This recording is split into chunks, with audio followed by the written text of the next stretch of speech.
Hello, ഇപ്പം ചക്കയുടെയും മാങ്ങയുടെയും സീസണല്ലേ. ചക്ക കിട്ടാൻ ആർക്കും ഒരു ബുദ്ധിമുട്ടുണ്ടാവില്ല അല്ലേ. ഇന്നത്തെ നമ്മുടെ റെസിപ്പി ചക്കപ്പുഴുക്കായാലോ.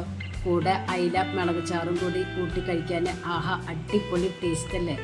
ട്രൈ ചെയ്യാത്തവരുണ്ടെങ്കിൽ ഒന്ന് ട്രൈ ചെയ്ത് നോക്കൂ, അടിപൊളി ടേസ്റ്റാണ്. അപ്പോൾ ചക്കപ്പുഴുക്ക് റെഡിയാക്കി എടുക്കാനായി ഞാൻ കുറച്ച് ചക്ക കട്ട് ചെയ്തെടുത്തിട്ടുണ്ട്.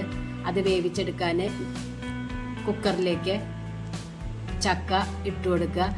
ഒരു നുള്ള് മഞ്ഞൾപ്പൊടി, കറിക്ക് ആവശ്യമുള്ള ഉപ്പും കുറച്ച് വെള്ളം ഒഴിച്ചിട്ട് 2 വിസിൽ കൊടുക്കുക. ആ 2 വിസിലിൽ തന്നെ ചക്ക വെന്ത് കിട്ടും.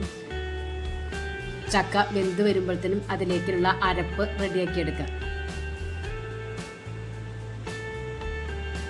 മിക്സിയുടെ ജാറിലേക്ക് 2 പിടി തിരുമ്പിയ നാളികേരം, ഒരു 5 ചുള ചുമന്നുള്ളി, 3 പച്ചമുളക്, എരിവുള്ള പച്ചമുളകാണ് ഞാൻ എടുത്തിരിക്കുന്നത്, 4 അല്ലി വെളുത്തുള്ളി, 1/2 ടീസ്പൂൺ നല്ല ജീരകം, ഒരു നുള്ള് മഞ്ഞൾപ്പൊടി, 1/2 ടീസ്പൂൺ കുരുമുളക്.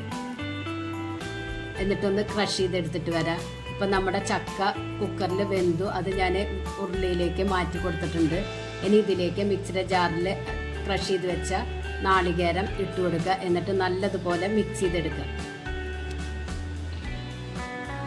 ഒരു 2 മിനിറ്റ് നേരം മൂടി വെച്ച് ലോ ഫ്ലെയിമിൽ കുക്ക് ചെയ്തെടുക്കണം.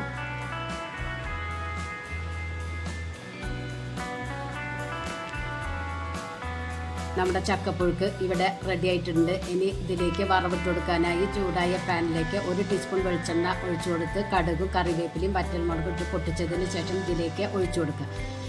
അടിപൊളി ടേസ്റ്റാണ്. എല്ലാവരും ഒന്ന് ട്രൈ ചെയ്ത് നോക്കി ഫീഡ്ബാക്ക് ഒന്ന് അറിയിക്കുക. നിങ്ങൾക്ക് ഈ ചാനൽ ഇഷ്ടമാവുകയാണെങ്കിൽ പ്ലീസ് ഒന്ന് സബ്സ്ക്രൈബ് ചെയ്ത് ലൈക്ക് ചെയ്ത് ആ ബെല്ലൈക്കൺ ഒന്ന് അമർത്തുക. അപ്പോൾ ഞാനിടുന്ന ഇതുപോലുള്ള വീഡിയോസിൻ്റെ നോട്ടിഫിക്കേഷൻ നിങ്ങൾക്ക് കിട്ടും. താങ്ക്